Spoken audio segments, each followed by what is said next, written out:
ஆலயா cotton வேட்டிகள், ஷர்ட்டுகள், wedding celebration. மேற்கு தொடர்ச்சி மலைப்பகுதிகளில் பெய்து வரும் தொடர் மழையால் கோவை மாவட்டம் பொள்ளாச்சி அருகே உள்ள ஆனைமலை பாலாற்றில் வெள்ளப்பெருக்கு ஏற்பட்டுள்ளது. ஆற்றின் நடுவே உள்ள ஆஞ்சநேயர் கோவிலில் வெள்ளம் சூழ்ந்த நிலையில் அங்கே உறங்கிக் கொண்டிருந்த இருவரை தீயணைப்புத் துறையினர் பத்திரமாக மீட்டனர். கோவில் வளாகத்தில் இருந்த இரும்பு கூரை வெள்ளத்தில் அடித்துச் செல்லப்பட்டது. கோவிலுக்குள் செல்ல பக்தர்களுக்கு தடை விதிக்கப்பட்டுள்ளது.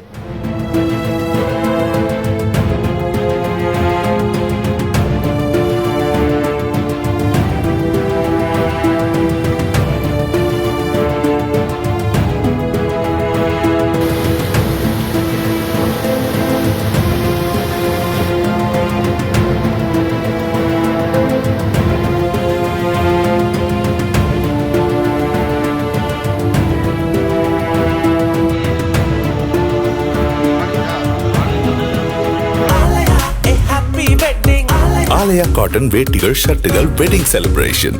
பிளே ஸ்டோர் மற்றும் ஆப் ஸ்டோரில் இருந்து பாலிமர் செயலியை QR கோடு மூலம் பதிவிறக்கம் செய்யுங்கள். செய்திகளை உடனுக்குடன் பெறுங்கள்.